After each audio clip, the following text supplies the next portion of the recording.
গত 8ই ডিসেম্বর সোমবার রাজধানীর মোহাম্মদপুরের শাহজাহান রোডের একটি বাসায় গৃহকর্মী কর্তৃক লাইলা আফরোজ, যার বয়স 48, তার মেয়ে নাফিসা 15 নৃশংসভাবে খুন হন। নির্মম ও বীভৎস এই ঘটনা সারা দেশে ব্যাপক চাঞ্চল্যের সৃষ্টি করে। প্রাথমিকভাবে জানা যায়, ঘটনার দিন সকাল 7:51 হতে উক্ত বাসায় গৃহকর্মী আয়েশা প্রবেশ করেন এবং 9:35 সময় সে বাসা ত্যাগ করে। ধারণা করা হয় এই সময়ের মধ্যে উক্ত নৃশংস ঘটনা সংঘটিত হয়েছে। এই ঘটনায় নিহত লাইলা আফরোজের স্বামী বাদী হয়ে মোহাম্মদপুর থানায় একটি হত্যা মামলা দায়ের করে। ঘটনার পরপরই মোহাম্মদপুর থানা পুলিশ ও ডিএমপির ঊর্ধ্বতন কর্মকর্তাগণ ঘটনাস্থল পরিদর্শন সহ ঘটনার প্রকৃত রহস্য উদ্ঘাটন, ঘটনার সাথে জড়িত প্রধান সন্দেহভাজন গৃহকর্মী আয়েশার বিস্তারিত তথ্য সংগ্রহ করার কাজ শুরু করেন। তদন্তে জানা যায়, সন্দেহভাজন গৃহকর্মী আয়েশা ঘটনার 3 দিন পূর্বে উক্ত বাসায় গৃহকর্মীর কাজ নেয়। কাজে যোগ দেওয়ার পূর্বে তার নাম, ঠিকানা, যোগাযোগের কোনো ফোন নাম্বার উক্ত বাসায় কারো কাছে ছিল না। সন্দেহভাজন আয়েশাকে শনাক্ত করার জন্য পুলিশ উক্ত ভবনের আশেপাশের সিসিটিভি ফুটেজ সংগ্রহ বিশ্লেষণ করে, কিন্তু কাজে আসা যাওয়ার সময় সে মুখ ঢেকে রাখত এবং তার চেহারা শনাক্ত করা সম্ভব ছিল না। এমনকি তার বাসার ঠিকানাও কেউ জানত না। এক পর্যায়ে আয়েশা সম্পর্কে কোনো তথ্য না পেয়ে মোহাম্মদপুর থানায় গত 1 বছরে গৃহকর্মী কর্তৃক চুরির ঘটনাসমূহ পর্যালোচনা করা হয় এবং তার গলায় যে পোড়া দাগ এবং জেনেভা ক্যাম্প এলাকায় থাকে আয়েশা নামের এক গৃহকর্মীর খোঁজ পাওয়া যায়। সে গত জুলাই মাসে মোহাম্মদপুর থানার হুমায়ুন রোডের এক বাসায় চুরির ঘটনায় জড়িত ছিল। সংশ্লিষ্টদের সাথে কথা বলে প্রাপ্ত তথ্য যাচাই বাছাই করে আয়েশার সাথে যোগাযোগের একটি মোবাইল নম্বর পাওয়া যায়। সেটি 2025-এর জুলাই মাসের ঘটনা। উক্ত নম্বরে যোগাযোগ করলে জানা যায়, তার মোবাইল নম্বরটি কখন কে ব্যবহার করেছেন তিনি সঠিক মনে করতে পারছেন না। তবে কিছুদিন পূর্বে তার ফোনের ডিসপ্লে নষ্ট থাকায় রাব্বি নামের তার এক ছোট ভাইকে ঠিক করার জন্য দেয়। এ সময় সিমটি রাব্বির ফোনে ব্যবহার করা হয়ে থাকতে পারে। এভাবে রাব্বিকে শনাক্ত করা হয়। তিনি জানান, রাব্বির স্ত্রীর নাম আয়েশা, সে মানুষের বাসায় গৃহকর্মীর কাজ করে। আরও জানা যায়, তারা জেনেভা ক্যাম্পে ভাড়া বাসায় থাকে। এভাবে ঘটনার 24 ঘন্টার মধ্যে হত্যাকারী আয়েশার পরিচয় নিশ্চিত হওয়া যায়। আয়েশাকে গ্রেফতার করার জন্য পুলিশ প্রথমে হেমায়েতপুর তার মায়ের বাসায় অভিযান পরিচালনা করে, কিন্তু তার মা জানান তারা রাত্রে বাসায় ছিল কিন্তু সকালবেলা বের হয়ে গেছে। আয়েশার মাকে নিয়ে পুলিশ রাব্বির মায়ের বাসাও যায়, কিন্তু সেখানেও তাদের পাওয়া যায়নি। তারা পুলিশকে জানায় আয়েশা ও রাব্বি বরিশালে গিয়ে থাকতে পারে। এক পর্যায়ে তাদের নিকট প্রাপ্ত তথ্য প্রযুক্তির সহায়তায় পটুয়াখালীর দুমকি থানাধীন প্রত্যন্ত নলুয়া এলাকায় অভিযান পরিচালনা করে পুলিশ, কিন্তু সেখানেও তাদের পাওয়া যায়নি। পরবর্তীতে এডিসি মোহাম্মদপুরের নেতৃত্বে থাকা পুলিশের আভিযানিক টিম ঝালকাঠি জেলার নলছিটি থানার চরকারা গ্রামে আয়েশার স্বামী রাব্বির দাদার বাড়িতে বুধবার গতকালকে 10 ডিসেম্বর অভিযান পরিচালনা করে এবং বেলা আনুমানিক 12:30 সময় আয়েশা ও তার স্বামী রাব্বিকে গ্রেপ্তার করতে সক্ষম হন। এ সময় তাদের কক্ষ তল্লাশি করে গৃহকর্মী আয়েশা কর্তৃক চোরাইকৃত একটি ল্যাপটপ উদ্ধার করা হয়। প্রাথমিক জিজ্ঞাসাবাদে আয়েশা ঘটনার সাথে জড়িত থাকার বিষয়টি স্বীকার করেছে। একইভাবে জানা যায়, গৃহকর্মে নিয়োজিত থেকে চুরি করার অভ্যাস পূর্ব থেকেই তার ছিল। চাঞ্চল্যকর এই জোড়া খুনের কারণ অনুসন্ধানে আয়েশা বলে, কাজে আসার দ্বিতীয় দিনে সে বাসা থেকে 2000 টাকা চুরি করে। এ নিয়ে গৃহকর্ত্রী আয়েশাকে প্রশ্ন করলে তার সাথে গৃহকর্ত্রীর বাক বিতণ্ডা হয়। লাইলা আফরোজ আয়েশাকে পুলিশে দেওয়ার ভয় দেখান। চতুর্থ দিন কাজে আসার সময় আয়েশা বাসা থেকে একটি সুইচ গিয়ার চাকু নিয়ে আসে। ঘটনার দিন টাকা চুরি নিয়ে তাদের মধ্যে আবারও কথা কাটাকাটি হয় এবং ধস্তাধস্তির এক পর্যায়ে আয়েশা গৃহকর্ত্রী লাইলা আফরোজকে সুইচ গিয়ার দিয়ে এলোপাতাড়ি ছুরিকাঘাত করে। এ সময় তাদের মেয়ে নাফিসা তার মাকে বাঁচাতে এগিয়ে এলে তাকেও ছুরিকাঘাত করা হয়। ছুরিকাঘাতের ফলে অতিরিক্ত রক্তক্ষরণে মা ও মেয়ে দুজনেই মারা যান বলে প্রাথমিকভাবে প্রতীয়মান। ঘটনার সময় আয়েশা নিজেও আহত হয় এবং রক্তমাখা কাপড় চোপড় পাল্টিয়ে মেয়ে নাফিসার স্কুল ড্রেস পরে বাসা থেকে বের হয়ে যায়। যাওয়ার সময় ব্যাকপ্যাকে একটি ল্যাপটপ, মোবাইল ফোন আরও কিছু জিনিসপত্র নিয়ে যায়। বাসা থেকে বের হয়েছে সোহরাওয়ার্দী মেডিকেলের ভিতরে গিয়ে পুনরায় কাপড় পাল্টিয়ে তার নিজের কাপড় পরিধান করে সে সাভারের উদ্দেশ্যে রওনা হয়। পরবর্তীতে সে চুরি করা ফোন ও রক্তাক্ত কাপড় চোপড় সিংগাইর ব্রিজ হতে নদীতে ফেলে দেয়। এই ছিল মোটামুটি আয়েশা সম্পর্কে। এটা একদমই ক্লুলেস একটা ঘটনা ছিল। সে মোবাইলও ইউজ করতো না, ছবি টবি কিছুই ছিল না, কিন্তু তার এই যে গলার সাইডে যে পুরা দাগটা, এইটাই আমাদের একটা ক্লু। কারণ এই পুরা দাগ নিয়ে এর আগে এই মহিলা জুলাই 25-এ ধরা পড়ছিল। এইটা আমাদের থানায়, একটা মোহাম্মদপুর থানায় জিডি ছিল। সেই জিডির ক্লু ধরে আমরা এই পুরা হত্যাকাণ্ডের রহস্যটা উদ্ঘাটন করতে সক্ষম হয়েছি এবং তাদেরকে গ্রেপ্তার করতে সক্ষম হয়েছে। করেন রিলেটেড প্রশ্ন হলে আমি অবশ্যই উত্তর দিব। Thank you. একজন হাত তুলেন, প্রশ্নটা ক্লিয়ার করে বলেন কি বলতে চাচ্ছেন। মাত্র বললেন যে 2000 টাকার জন্য বাকবিতণ্ডা হয়, এরপর খুন করা হয়।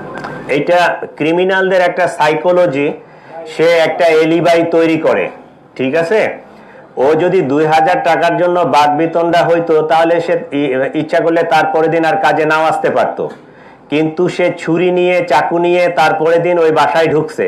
তার মানে তার যে ক্রাইম করার যে ইন্টেনশন, এই মোটিভ নিয়েই সে ঢুকছে। এই ঘটনাটা যেহেতু মহিলাটা মারা গেছে, এখন তার স্বামী জানে কিনা টাকা চুরির বিষয়টা আমরা এখনো এটা কনফার্ম করতে পারি নাই।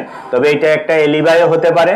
যদি সে সত্যিকারই 2000 টাকা চুরির জন্য বাসাওয়ালি তাকে বাকবিতণ্ডা করে, সে তারপরের দিন নাও আসতে পারতো, কিন্তু সে হত্যা করার উদ্দেশ্যে ছুরি চাকু নিয়ে বাসায় আসছে কাজের মহিলা, তাহলে তার তো ক্রিমিনাল ইন্টেনশন নিয়েই সে ভিতরে ঢুকছে। আয়েশার পুরা দাগটা নিয়ে আমরা 2 ধরনের তথ্য পাইছি, ঠিক আছে। এইটা আমরা যেহেতু এখনো ওই যে তদন্তের পর্যায়ে পুরা কনফার্ম হইতে পারি নাই। একটা কথা বলতেছে যে সে জেদি টাইপের, তার মায়ের সাথে কোনো এক সময় রাগারাগি করে সে নিজের গায়ে আগুন দিছিল, যে কারণে তার এই পুরাটা। এইটা হলো একটা তথ্য। 2 নম্বর তথ্য আরেকটা আসছে অন্য, আমরা অ্যাঙ্গেল থেকে শুনছি, কোনো এক বাসায় কাজ করার সময় ওই চুলা থেকে আগুন লাগে, তার গলাটা পুড়ছে। এই 2টা তথ্য পাইছি আমরা, এটা ভেরিফাই করতে। এইখানে থার্ড পার্টির ইন্ধন এইরকম আমরা কিছু পাইনি। সে হ্যাবিচুয়ালি এই কাজেই করে। এর আগেও সে, আমি যেটা বক্তব্যে বলছি যে জুলাই 25-এ আরেক বাসা থেকে 8000 টাকা চুরি করছিল, ওইটা নিয়েও সে এর আগে ধরা পড়ছে, তারপর জিডি হয়েছে। ওইটাই কিন্তু এই মামলাটা ডিটেক্ট করার জন্য আমাদের ক্লু হিসাবে কাজ করছে। এবং সে তার বোনের বাসাও, নিজের বোনের বাসাও চুরি করছে এর আগে। সে হ্যাবিচুয়ালি এই চুরি করে অভ্যস্ত। এইটার সাইকোলজিটা বেশ ডিফিকাল্ট ছিল। আমি এটা করার পরে অনেক চিন্তা করছি যে অনেক জায়গায় এর আগেও দেখছেন যে বাসা চুরি হয়েছে, ঘুমের ওষুধ টষুধ খাওয়াই টাওয়াই চলে গেছে, তারপর সব কিছু নিয়ে চলে গেছে। তো এইটা এখন পর্যন্ত আমরা কনফার্ম না, বাট যেটুকু অনুমান করা যায় যে যদি 2000 টাকা চুরির ঘটনাটা সত্যি হয়, তাহলে তাকে যে ওই পুলিশে দেওয়ার ভয় দেখাইছে, তারে যে রাগারাগি করছে, তার মধ্যে একটা ক্ষোভ কাজ করছে, সাথে সাথে সে যে চুরি করবে এই ইন্টেনশনটাও নিয়ে আসছে। এই 2টাই কারণ হতে পারে। সে 4 দিন আগে আসছে এই বাসায়, এবং সে এই একই এলিবাই সব জায়গায় দাঁড় করায়। ওই যে সিকিউরিটি গার্ডকে বলে যে আমার বাপ নাই, মা নাই, কেউ নাই, আমি পুড়ে গেছি, এই যে দেখেন আমার গলার পুরা, তো আমাকে একটা কাজ জোগাড় করে দেন। ওই বাসার সিকিউরিটি গার্ডগুলো এরাও একটু বোকামির মনে হয় পরিচয় দিছে যে একটা লোককে কাজের জন্য আমি দিব, তার নাম ঠিকানা কোনো কিছুই জানবো না, বিষয়টা এরকম হওয়া উচিত না। তো তারে কাজ দিছে, এবং দেখেন সে কত শিয়ানা, কোনো মোবাইল টোবাইল ইউজ করে নাই। এই 4 দিনে যে যাতায়াত করছে, সে একদম পুরা মুখ ঢেকে আসছে, এবং সে এই কাজটা করার পরে কিভাবে সেফ এক্সিট হবে, সে তার কাপড় চোপড় চেঞ্জ করে মেয়েটার কাপড় চোপড়গুলো পরছে, মুখ ঢাকছে, একটা ওই ল্যাপটপের ব্যাগ পিছনে নিয়ে, এজিফ যে বাসার মেয়ে প্রাইভেট পড়তে অথবা কলেজে বা ইউনিভার্সিটিতে বাহির হয়ে যাচ্ছে, এই একটা এনভায়রনমেন্ট ক্রিয়েট করে সে বাহির হয়ে গেছে। তার মধ্যে ক্লিয়ার ক্রিমিনাল ইন্টেনশন আছে। বেশ কিছু প্রশ্ন এসছে, আমি ওভারঅলি স্যারের সাথে কিছু অ্যাড করতে চাই। যে অনেকে বলছেন যে কোন প্রেক্ষাপটে গিয়ে ইয়েটা শুরু হলো আর কি। যেটা হচ্ছে যে আমাদের প্রাথমিকভাবে তাকে জিজ্ঞাসাবাদে যেটি বলেছে যে যখন সে গৃহকর্ত্রী সে তার এই চুরির ঘটনাটি তাকে পুলিশে দেওয়ার জন্য সেই গৃহকর্তা তখন স্কুলে ছিলেন, তাকে জানানোর জন্য যখন ফোন করতে উদ্যত হচ্ছিলেন, ঠিক সেই মুহূর্তে সে এসে অ্যাটাকটা করে।